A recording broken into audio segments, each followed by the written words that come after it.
Hello everyone and welcome back to Ross Explores. I hope you are all doing good and ready for another adventure with me. Today we are here at, you can probably guess, Alton Towers Resort to check out the 2025 Scarefest event. So let's see, is it any good? And how good is the entertainment as well? Join me and let's find out.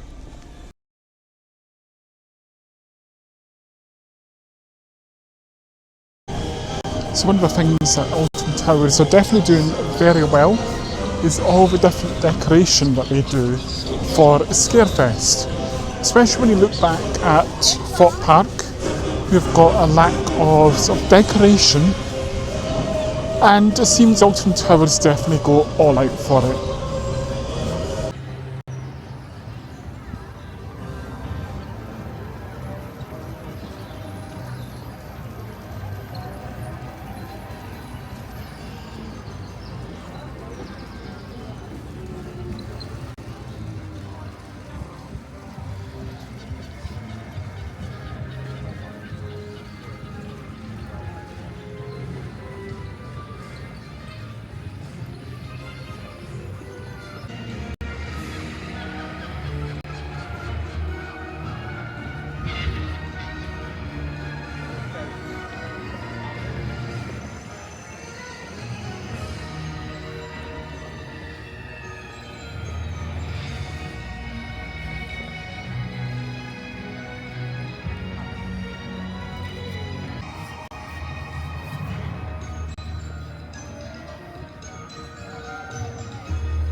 So I have just come out from doing compound maze here at Scarefest for the very first time, and I must admit, it was actually really good. During the maze there was plenty of jump scares and points where the actors interact and also touch you as well, which was really good, and I must admit, I jumped quite a few times in that maze. So I'm now on my way to do the Alton Towers Mine Tour maze, which I last done in 2022.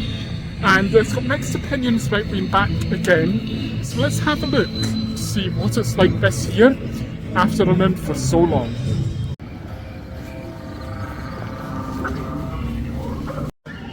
So I have just come out from the Altonville Mine Tour behind me, and yes, I do agree we should have just got rid of it this year.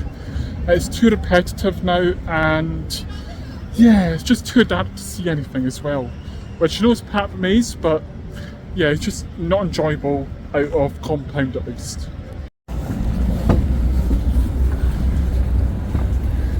So we're now going to go into the latest maze of the year, Edge of the Forest. It will be very interesting to see how this maze turns out.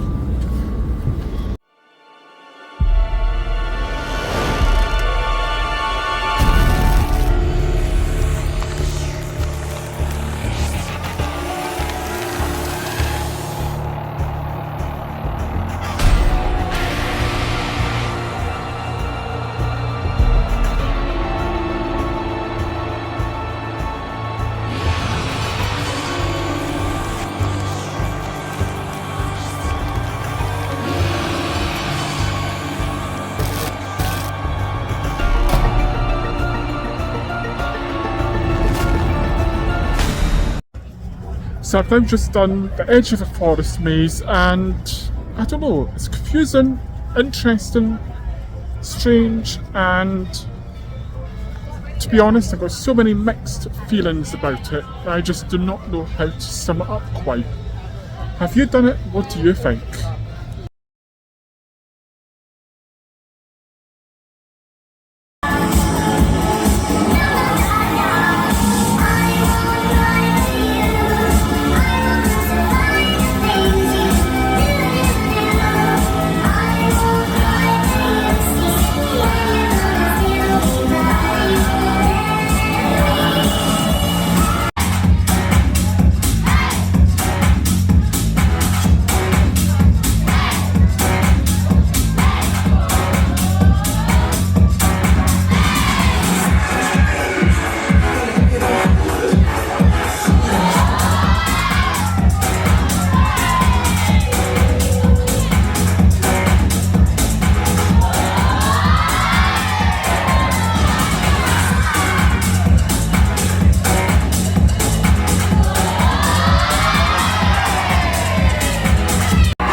So as you can tell, I have now returned home, and I just wanted to summarise for Alton Towers SCAREFEST for 2025.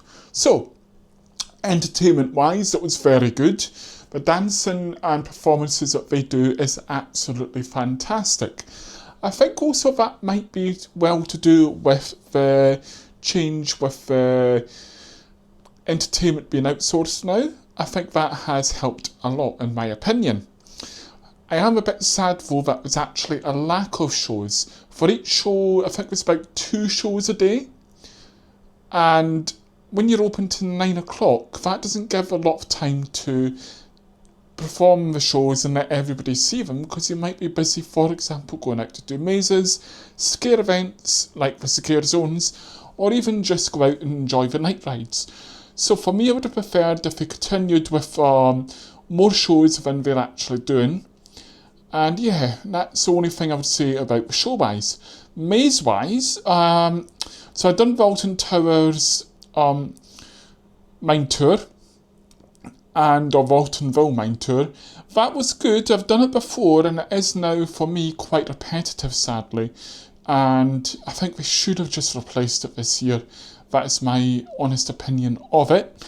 Compound I done for the very first time this year, because I didn't go to Scarefest last year.